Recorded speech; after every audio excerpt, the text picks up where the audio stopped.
Namaskara Priyare. Good morning, friends. Once again, I'm so glad to be with you on this wonderful morning.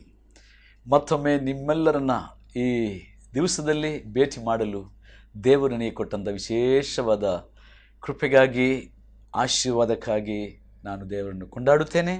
ಕಾರ್ಯಕ್ರಮವನ್ನು ಆಲಿಸುವುದಕ್ಕೋಸ್ಕರ ನಿಮ್ಮ ಸಮಯವನ್ನು ನೀವು ಪ್ರತ್ಯೇಕಪಡಿಸಿಕೊಂಡಿದ್ದೀರಿ. ನಿಮಗೆ ಇದನ್ನು ಧನ್ಯವಾದಗಳು. This is a wonderful season, right? ಅಂದರೆ ಇದು ಒಂದು ವಿಶೇಷವಾದ ಹಬ್ಬದ ತಿಂಗಳು ಎಂಬುದಾಗಿ ಸಾಮಾನ್ಯವಾಗಿ ಲೋಕಾದ್ಯಂತ ಇರುವಂಥ ಕ್ರೈಸ್ತ ಬಾಂಧವರು ನೆನೆಸ್ಕೊಂಡು ಸಡಗರದಿಂದ ಸಂಭ್ರಮದಿಂದ ಅವರು ಕೊಂಡಾಡುವಂಥ ಸಂತೋಷ ಪಡುವಂಥ ದಿನಮಾನಗಳಾಗಿವೆ. ಯಾಕಂದರೆ ಇದು ಕ್ರಿಸ್ಮಸ್ ಸೀಸನ್ ಎಂಬುದಾಗಿ ಸಾಮಾನ್ಯವಾಗಿ ಎಲ್ಲರೂ ಕರೆಯುತ್ತಾರೆ. ಹಾಗಾದರೆ ಈ ದಿವಸದಿಂದ 2 ವಾರಗಳು ಅಥವಾ 3 ವಾರಗಳು ನಾನು ವಿಶೇಷವಾಗಿ ಯೇಸು ಕ್ರಿಸ್ತನ ಜನನದ ಕುರಿತಾಗಿಯೂ ಆತನು ಯಾಕೆ ಈ ಲೋಕಕ್ಕೆ ಬಂದನು ಎಂಬುದರ ಕುರಿತಾಗಿಯೂ ಆತನು ಈ ಲೋಕಕ್ಕೆ ಬಂದ ನಂತರ ಏನು ಮಾಡಿದನು ಎಂಬುದಾಗಿಯೂ ನಿಮಗೆ ಹೇಳೋದಕ್ಕೆ ನಾನು ಬಯಸ್ತೇನೆ. Since this is the season of celebration, season to rejoice, season to share, season to express our love, our gratitude, and sharing with people and showing hospitality.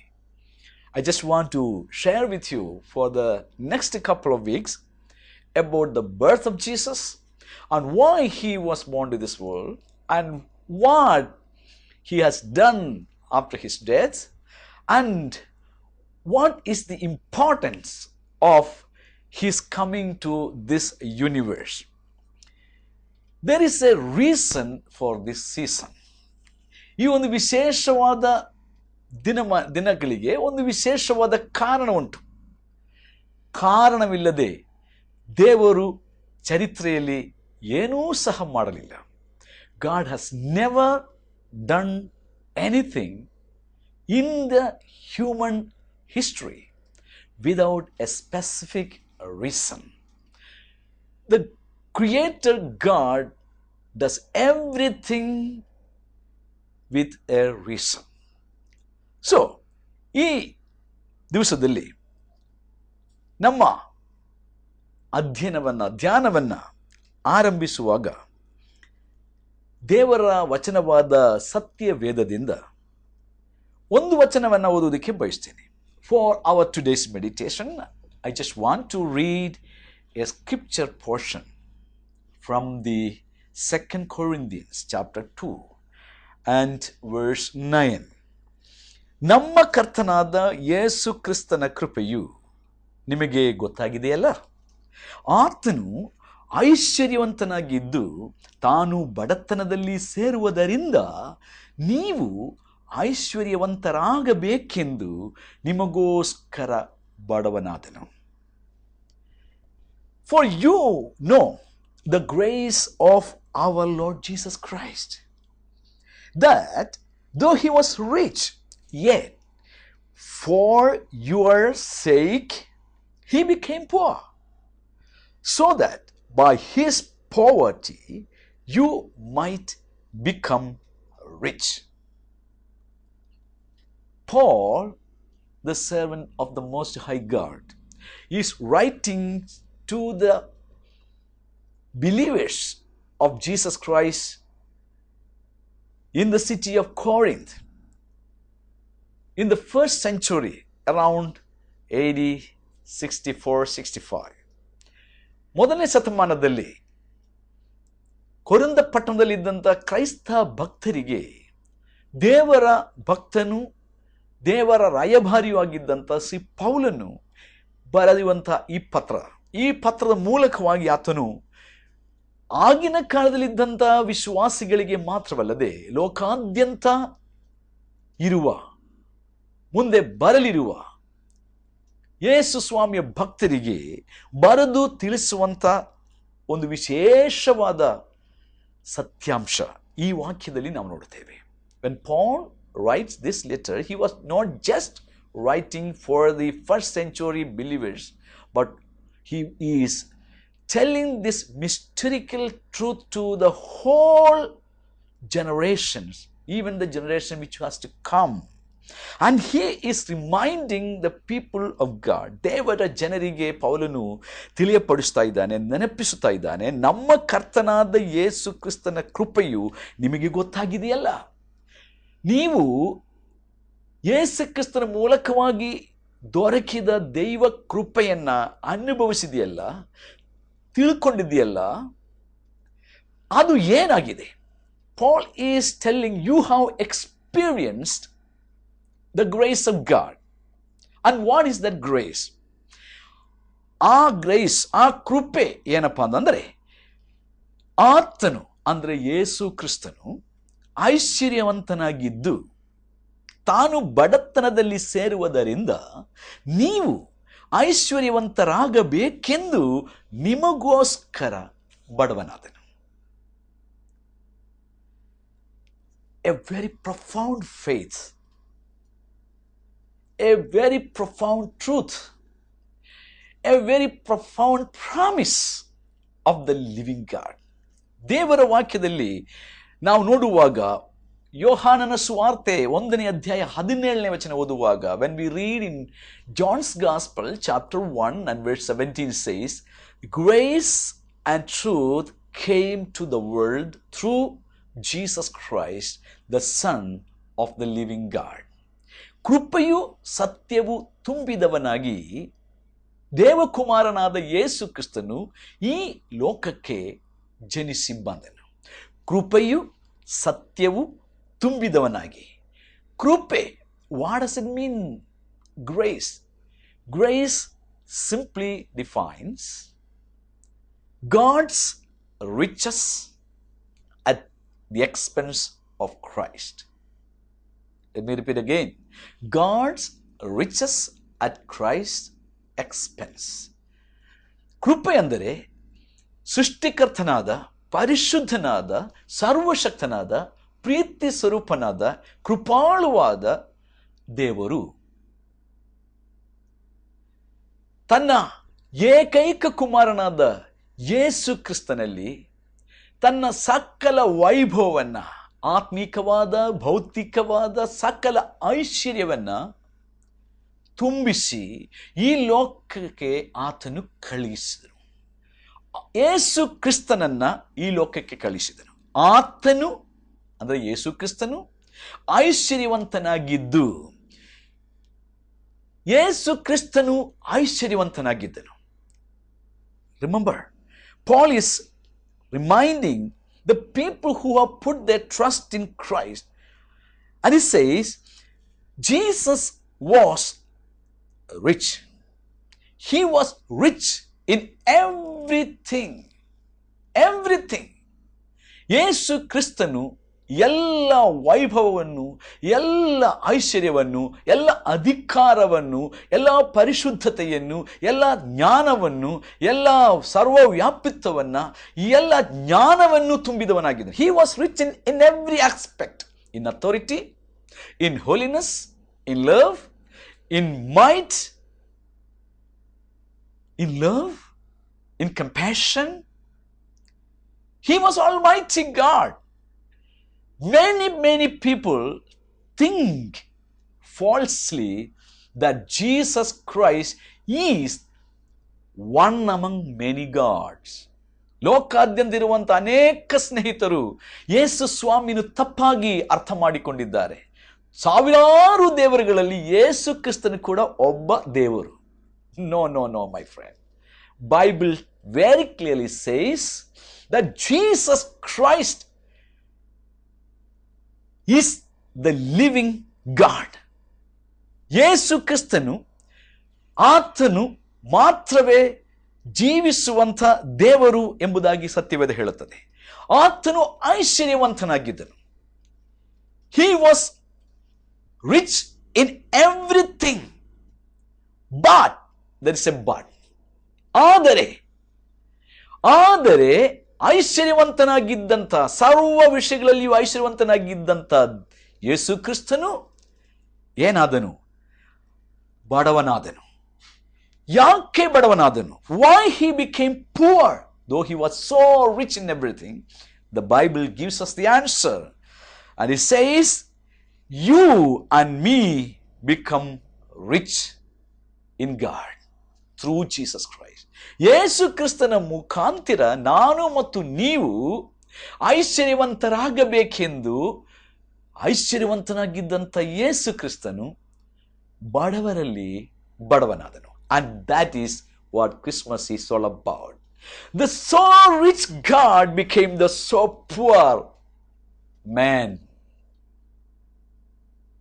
The so almighty God became a weak person, weak man here on earth. I mean, if you think about the life of Jesus here on earth, in the end of his life, people thought that he is so weak. He can do anything. Even the people who were standing beside the cross at the time of his crucifixion, ಯೇಸು ಸ್ವಾಮಿಯ ಜೀವನದ ಕೊನೆಯ ಹಂತವನ್ನು ನಾವು ನೋಡುವಾಗ ಆತನು ಬಲಹೀನನ ಹಾಗೆ ಕಾಣಿಸಿಕೊಂಡಿದ್ದಾನೆ. ಆತನು ಶಿಲುಬೆಯಲ್ಲಿ ಸಾಯುತ್ತಿರುವಂತಹ ವೇಳೆಯಲ್ಲಿ ಶಿಲುಬೆಯ ಬಳಿಯಲ್ಲಿ ನಿಂತಿದ್ದ ಕೆಲವರು ಆತನಿಗೆ ಗೇಲಿ ಮಾಡಿ ಹೇಳಿದರು, if you are the son of God, come down from the cross. ನೀನು ದೇವಕುಮಾರನಾಗಿದ್ದರೆ, ನಿಜವಾಗಲೂ ನೀನು ದೇವಕುಮಾರನಾಗಿದ್ದರೆ ಶಿಲುಬೆಯನ್ನು ಬಿಟ್ಟು ಇಳಿದು ಬಾ, ಆಗ ನಾವು ನಂಬ್ತೀವಿ. Then we will believe that you are the real God. ಸುತ್ತಮುತ್ತ ನಿಂತಿದ್ದವರು ಮಾತ್ರವಲ್ಲ, ಶಿಲುಬೆಯಲ್ಲಿ ಕ್ರೂಜಿಸಲ್ಪಟ್ಟಂತ ಆ ಇನ್ನೊಬ್ಬ ಕಳ್ಳನ ಬಗ್ಗೆ ನೋಡು. ಅವನು ಹೇಳ್ತಾನೆ, ನೀನು ದೇವಕುಮಾರನಾಗಿದ್ದರೆ ನಿನ್ನನ್ನು ರಕ್ಷಿಸಿಕೋ, ನಮ್ಮನ್ನು ಕೂಡ ರಕ್ಷಿಸು. Not only the people who were standing around or beside the cross laughed at Jesus, ridiculed him, but the one of the thieves who was crucified with Jesus said, if you are the Christ, the living God, the Son of God, you save yourself and also save us. Everybody thought that he was the weakest of all. But ಆದರೆ no, he was not weak. He became weak for your sake, for my sake. We should believe and become strong in heart and soul and body and live for the glory of God. ನಾವು ಆತ್ಮದಲ್ಲಿ, ದೇಹದಲ್ಲಿ, ಪ್ರಾಣದಲ್ಲಿ ನಾವು ಸುಶಕ್ತರಾಗಿದ್ದುಕೊಂಡು ದೇವರ ಕಾರ್ಯಗಳನ್ನು ಈ ಲೋಕದಲ್ಲಿ ಮಾಡುತ್ತಾ ದೇವರಿಗೆ ಸಾಕ್ಷಿಗಳಾಗಬೇಕೆಂದು ದೇವರು ತನ್ನನ್ನೇ ಬರಿದು ಮಾಡಿಕೊಂಡನು, ತನ್ನನ್ನೇ ಬಲಹೀನನಾಗಿ ಮಾಡಿಕೊಂಡನು, ತನ್ನನ್ನೇ ದರಿದ್ರನಾಗಿ ಮಾಡಿಕೊಂಡನು. That is the grace, that is the grace. ಇದು ದೇವರ ಕೃಪಾತಿಶಯ, ಇದು ದೇವರ ಅತಿ ಶ್ರೇಷ್ಠವಾದಂಥ ದಾನ. ನನ್ನ ಪ್ರಿಯ ಮಿತ್ರನೇ, ಡು ಯು ಬಿಲೀವ್ ದ್ಯಾಟ್? ಈ ಬೆಳಗಿನ ಜಾವದಲ್ಲಿ ಈ ನಿಜ ಸತ್ಯವನ್ನ ನೀವು ನಂಬುತ್ತೀರಾ? ಕೃಪೆಯು ಸತ್ಯವು ತುಂಬಿದವನಾಗಿ ದೇವರು ಯೇಸು ಎಂಬ ಹೆಸರಿನಲ್ಲಿ ಈ ಲೋಕಕ್ಕೆ ಅವತರಿಸಿದನು. The unseen almighty God took the form of a human, even as a poorest. He took that poorest stage. He became a man so that you will become so rich in the spirit, in the soul, and even in the body. And that is the gospel. ಇದು ಶುಭ ವಾರ್ತೆ. Think about Jesus. ಯೇಸುವಿನ ಬಗ್ಗೆ ಯೋಚನೆ ಮಾಡಿ ನೋಡ್ರಿ. What A contradiction ಅಂತ ಹೇಳಬಹುದು. ಎಂಥ ಒಂದು ವಿರೋಧಾಭಾಸ. ಪುವರ್ ಬಿಕಮ್ ರಿಚ್ ಅಲ್ಲ, ರಿಚ್ ಬಿಕಮ್ ಪುವರ್. ಐಶ್ವರ್ಯವಂತನು ಬಡವನಾದನು, ಬಡವರನ್ನ ಐಶ್ವರ್ಯವಂತರಾಗಿ ಮಾಡುವುದಕ್ಕೆ. ಇದು ಎಂಥ ವಿರೋಧಾಭಾಸ ಅಲ್ವೇ? ಐಶ್ವರ್ಯವಂತನು ಬಡವರನ್ನ ಐಶ್ವರ್ಯವಂತರಾಗಿ ಮಾಡಬಹುದು, ಆದರೆ ಬಡವನು ಬಡವರನ್ನ ಐಶ್ವರ್ಯವಂತರಾಗಿ ಮಾಡುವುದು ಹೇಗೆ? It is reasonable, it is logic that a rich man can make a poor to a rich person. But a poor person making the poor rich, is that not a contradiction? But this is exactly what the Bible says. The poor, the people considered him or Jesus as the poorest of the poor. But this poorest of this poor, the Lord Jesus Christ, he made every poor in the spirit and in the soul rich in faith. ನಂಬಿಕೆಯಲ್ಲಿ ಅಥವಾ ನಂಬಿಕೆಯ ಮೂಲಕವಾಗಿ ಯೇಸು ಕ್ರಿಸ್ತನನ್ನು ಯಾರು ರಕ್ಷಕನು, ದೇವರು, ಒಡೆಯನು ಎಂಬುದಾಗಿ ಯಾರು ನಂಬುತ್ತಾರೋ ಅವರ ಆತ್ಮವನ್ನು, ಅವರ ಪ್ರಾಣವನ್ನು, ಅವರ ಶರೀರವನ್ನು ನಂಬಿಕೆಯ ಮೂಲಕವಾಗಿ ಐಶ್ವರ್ಯವಂತವಾಗಿ ಮಾಡಲು ಸೃಷ್ಟಿಕರ್ತನಾದ ದೇವರು ಬಡವನಾದನು. This is the gospel. This is the gospel. ಇದು ಶುಭ ವರ್ತಮಾನವಾಗಿದೆ. Think about the birth of Jesus. ಯೇಸು ಸ್ವಾಮಿನ ಜನನ ಕುರಿತಾಗಿ ನಾವು ಲೂಕನ ಸುವಾರ್ತೆ 2ನೇ ಅಧ್ಯಾಯ 7ನೇ ವಚನ ಓದುವಾಗ, when we read the book of Luke chapter 2 verse 7, his birth was in the manger. ಆತನು ಹುಟ್ಟಿದ್ದು, ಸರಿಯಾಗಿ ಹೇಳುವುದಾದರೆ ಎಲ್ಲಿ ಹುಟ್ಟಿದ್ದನು ಎಂದು ಹೇಳಲಿಕ್ಕೆ ಆಗುವುದಿಲ್ಲ. ಆದರೂ ಲೂಕನು ಬರೆಯುವಾಗ ತನ್ನ ಪುಸ್ತಕ 2ನೇ ಅಧ್ಯಾಯ 7ನೇ ವಚನದಲ್ಲಿ, ಅವರಿಗೆ ಮಗುವನ್ನು ಮತ್ತು ತಾಯಿಯಾದ ಮರಿಯಳನ್ನು ಮಲಗಿಸುವುದಕ್ಕೆ ಜಾಗ ಇಲ್ಲದ ಕಾರಣ ಗೋದಲಿಯಲ್ಲಿ ಮಲಗಿಸಿದಳು ಎಂದು ಬರೆದಿದೆ. ಮಲಗಿಸಿದಳು. ಎಲ್ಲಿ ಹೆರಿಗೆ ಆಯಿತು ನನಗೆ ಗೊತ್ತಿಲ್ಲ. ಸಾಮಾನ್ಯವಾಗಿ commonly the Christians all over the world think that Jesus was born in the manger, but Bible doesn't give a very clear clue that Jesus was born in the manger.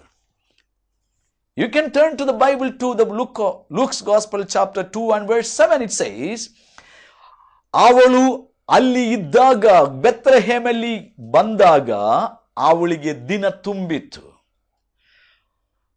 ಅವಳು ನೋವಿನಿಂದ ಒಂದು ಗಂಡು ಮಗುವನ್ನು ಹಡೆದಳು.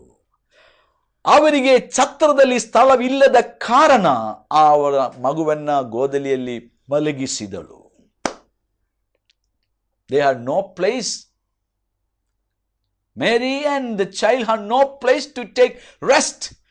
They knocked the door of the inn and there was no place. It was houseful. So they laid the child, the baby and the mother in the manger, the Bible says. Okay, if you continue, think about his family. ಯೇಸು ಸ್ವಾಮಿಯ ಕುಟುಂಬದ ಬಗ್ಗೆ, ಪರಿವಾರದ ಬಗ್ಗೆ ಆಲೋಚನೆ ಮಾಡು. ಮತ್ತಾಯ ಸುವಾರ್ತೆ 11:6ನೇ ವಚನ ಹೇಳುತ್ತದೆ, he was grown up as a carpenter's son. ಅವನೊಬ್ಬ ಬಡಗಿಯ ಮಗನಾಗಿ ಬೆಳೆದನು. ಯೋಸೇಫನು, ಸಾಕು ತಂದೆಯಾಗಿರುವ ಯೋಸೇಫನು ಬಡಗಿ ಕೆಲಸ ಮಾಡುವನಾಗಿದ್ದ. The first father of Jesus, the Joseph, he was a carpenter, a daily wages man.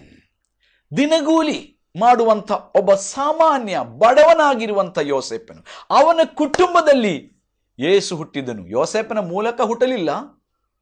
Jesus was not born through Joseph, but in his family he was born. So Joseph was a carpenter, ಬಡಗಿ, ಬಡವನಾದ ಒಬ್ಬ ಬಡಗಿ, ದಿನಗೂಲಿಯಿಂದ ಜೀವನ ಮಾಡುತ್ತಿದ್ದವನು. ಯೇಸು ಕ್ರಿಸ್ತನು ಕೂಡ ಈ ಲೋಕದಲ್ಲಿ ಇದ್ದಾಗ ತಂದೆಯಾದ ಯೋಸೇಫನಿಗೆ ಬಡಗಿ ಕೆಲಸವನ್ನು ಮಾಡುವುದಕ್ಕೆ ಅಲ್ಲಿಂದ ಇಲ್ಲಿಂದ ಕಟ್ಟಿಗೆ, ಮರ, ಅದು ಇದು ಎಲ್ಲ ತೆಗೆದುಕೊಂಡು ಕೊಡುತ್ತಾ ಹೆಲ್ಪ್ ಮಾಡುತ್ತಾ ಇದ್ದಿರಬಹುದು. ಖಂಡಿತ ಆತನು ಬಡವನಾಗಿದ್ದನು. ಯಾಕೆ ಯೇಸು ಬಡವನಾದನು? ಆತ್ಮದಲ್ಲಿ ಬಡವರಾದ ನಮಗೆ ಆತ್ಮದಲ್ಲಿ ಐಶ್ವರ್ಯವಂತರಾಗಿ ಮಾಡುವ ಸಲುವಾಗಿ. Why Jesus became poor? Because we are all poor in the spirit. The Bible tells us in the book of Matthew chapter 5, blessed are those who are poor in the spirit, and they shall see God, or they shall be satisfied. ಆತ್ಮದಲ್ಲಿ ಬಡವರಾದರೂ ಧನ್ಯರು, ಅವರಿಗೆ ತೃಪ್ತಿಯಾಗುವುದು. ಆತ್ಮದಲ್ಲಿ ಬಡವರಾದವರಿಗೆ ದೇವರು ಮಾತ್ರ ತೃಪ್ತಿಗೊಳಿಸಲಿಕ್ಕೆ, ದೇವರು ಮಾತ್ರ ಸಮಾಧಾನಗೊಳಿಸಲಿಕ್ಕೆ, ದೇವರು ಮಾತ್ರ ಐಶ್ವರ್ಯಪಡಿಸುವುದಕ್ಕೆ ಸಾಧ್ಯ. ಅದಕ್ಕೋಸ್ಕರ ಯೇಸು 2000 ವರ್ಷಗಳ ಹಿಂದೆ ಈ ಲೋಕಕ್ಕೆ ಮನುಷ್ಯನಾಗಿ ಜನ್ಮ ತಾಳಿದನು. ಈ ಒಂದು ಹಬ್ಬದ ವಾತಾವರಣದಲ್ಲಿ ನೀವು ತಿಳಿದುಕೊಳ್ಳಬೇಕು, ಇದಕ್ಕೆ ಕಾರಣನು ಸೃಷ್ಟಿಕರ್ತನಾದ ದೇವರು. In this season of celebration, please understand the reason behind all this festivity, all these celebrations. Many times it is just merely a celebration without the real person whom to be celebrated, whom to be honored, whom to be recognized in the life as the King, as the Savior, as the Lord, as the Creator. ನಮ್ಮ ಜೀವನದಲ್ಲಿ ನಮ್ಮ ಈ ಹಬ್ಬಕ್ಕೆ, ಈ ಸಂತೋಷಕ್ಕೆ, ಈ ನಿರೀಕ್ಷೆಗೆ ಕಾರಣಕರ್ತನಾಗಿರತಕ್ಕಂಥ ಯೇಸು ಕ್ರಿಸ್ತನನ್ನೇ ನಾವು ಮರೆತು ಬಿಟ್ಟು, ಬದಿಗಿಟ್ಟುಬಿಟ್ಟು, ಆ ಯೇಸು ಕ್ರಿಸ್ತನ ಆಡಳಿತಕ್ಕೆ, ಆತನ ಅಧಿಕಾರಕ್ಕೆ, ಆತನ ಅರಸತನಕ್ಕೆ, ಆತನಿಗಾಗಿ ನಾವು ಜೀವಿಸುವುದನ್ನು ಮರೆತು ಬಿಟ್ಟು, ಆತನನ್ನು ಮಹಿಮೆ ಪಡಿಸುವುದನ್ನು ಮರೆತು ಬಿಟ್ಟು, ಆತನಿಗೆ ಸಾಕ್ಷಿಗಳಾಗುವುದನ್ನು ಮರೆತು ಬಿಟ್ಟು, ಆತನು ಬೋಧಿಸಿದ ಬೋಧನೆಗಳ ಪ್ರಕಾರವಾಗಿ ನಮ್ಮ ಜೀವನವನ್ನು ಸರಿಪಡಿಸಿಕೊಂಡು ಆತನಿಗಾಗಿ ಜೀವಿಸುವುದನ್ನು ಬಿಟ್ಟು ನಾವು ನಿಜವಾದ ಕಾರಣಕರ್ತನನ್ನು ಮರೆತು ಬಿಟ್ಟು ಇವತ್ತು ಸಡಗರದಿಂದ, ಸಂಭ್ರಮದಿಂದ ನಾವು ಆತನ ಹೆಸರನ್ನೇ ಹೇಳಿಕೊಂಡು ನಾವು ಮಾಡುವಂಥ ಎಲ್ಲ ವಿಧವಾದಂಥ ಹಬ್ಬ ಆಚಾರಗಳು ಇವತ್ತು ಎಷ್ಟು ಶೂನ್ಯ ಎಂಬುದಾಗಿ ಎಷ್ಟು ಜನ ಇವತ್ತು ತಿಳ್ಕೊಂಡಿದ್ದಾರೆ. ಪ್ರಿಯ ನನ್ನ ಸ್ನೇಹಿತನೇ, ಯೇಸು ನಿಮ್ಮ ಜೀವಿತಕ್ಕೆ ಒಡೆಯನಾಗಿದ್ದಾನ? ಆತನು ನಿಮ್ಮ ಜೀವಿತಕ್ಕೆ ಅರಸನಾಗಿದ್ದಾನ? ಆತನು ನಿಮ್ಮ ಜೀವಿತಕ್ಕೆ ದೇವರಾಗಿದ್ದಾನ? ಇಲ್ಲವಾದರೆ ಈ ಸಮಯದಲ್ಲಿ ಯಾಕೆ ನಿಮ್ಮ ಹೃದಯವನ್ನು ಯೇಸು ಸ್ವಾಮಿಗಾಗಿ ಸಮರ್ಪಿಸಿಕೊಡಬಾರದು? ಯೇಸುವೇ, ನನ್ನ ರಕ್ಷಕನೇ, ನನ್ನ ಒಡೆಯನೇ, ನನ್ನ ಹೃದಯದೊಳಗೆ ಬಾ, ನನ್ನನ್ನು ಆಳು ದೇವರೇ, ನನ್ನ ಅರಸನಾಗಿರು, ನನ್ನ ರಕ್ಷಕನು ನೀನೇ ಎಂಬುದಾಗಿ ನಂಬುತ್ತೇನೆ. ನನಗೆ ನಿಜವಾದ ಶಾಂತಿ, ಸಂತೋಷ, ಸಂತೃಪ್ತಿ, ಸಮಾಧಾನ, ನಿಜವಾದ ಐಶ್ವರ್ಯ ನೀನೇ ದೇವರೇ ಎಂಬುದಾಗಿ ಈ ಬೆಳಿಗ್ಗೆ ಸ್ವಾಮಿ ನಿನ್ನನ್ನೇ ನಾನು ಅನುಸರಿಸ್ತೇನೆ ಎಂಬುದಾಗಿ ನೀವು ಯಾಕೆ ಕರ್ತನಿಗೆ ನಿಮ್ಮನ್ನು ಒಪ್ಪಿಸಿಕೊಡಬಾರದು? ಪ್ರಿಯ ದೇವರೇ, ಈ ಬೆಳಗಿನ ಸಂದೇಶ ಕೇಳಿದ ಪ್ರತಿಯೊಬ್ಬರನ್ನು ಮುಟ್ಟು ಸ್ವಾಮಿ, ಅವರ ಹೃದಯಗಳನ್ನು, ಅಂತರಿಂದ್ರಿಯಗಳನ್ನು ತಿಳಿದಂಥ ದೇವರೇ, ಅವರಲ್ಲಿ ನೀನು ಅರಸನಾಗಿ, ದೇವರಾಗಿ, ರಕ್ಷಕನಾಗಿ, ಒಡೆಯನಾಗಿ ಆಳ್ವಿಕೆ ಮಾಡುವಂತೆ ಅವರ ಜೀವಿತವನ್ನು ನಿನಗೆ ಸಂಪೂರ್ಣವಾಗಿ ಸಮರ್ಪಿಸಿಕೊಡುವ ಹಾಗೆ ಸಹಾಯ ಮಾಡು ದೇವರೇ. ಪವಿತ್ರಾತ್ಮ ದೇವರೇ, ಹಾಗೆ ಮಾಡುವುದಕ್ಕಾಗಿ ಸ್ತೋತ್ರ. ಈ ಸಂತೋಷದ ಈ ದಿನಮಾನಗಳಲ್ಲಿ ಅದಕ್ಕೆ ಕಾರಣಕರ್ತನಾದ ನಿನ್ನನ್ನು ಸಂಪೂರ್ಣವಾಗಿ ಆತುಕೊಂಡವರಾಗಿ, ಆ ಒಂದು ಅರ್ಥಗರ್ಭಿತವಾದ ಜೀವಿತದಲ್ಲಿ ಅವರು ದಿನಾಲೂ ನಿನ್ನನ್ನು ಕೊಂಡಾಡುತ್ತಾ ಮಹಿಮೆಪಡಿಸುವ ಜೀವಿಸಲು ಸಹಾಯಿಸು ಎಂಬುದಾಗಿ ಯೇಸು ಕ್ರಿಸ್ತನ ಪರಿಶುದ್ಧ ನಾಮದಲ್ಲಿ ಬೇಡಿದ್ದೇನೆ. ಆಮೇನ್. God bless you. ದೇವರು ನಿಮ್ಮನ್ನು ಆಶೀರ್ವದಿಸಲಿ.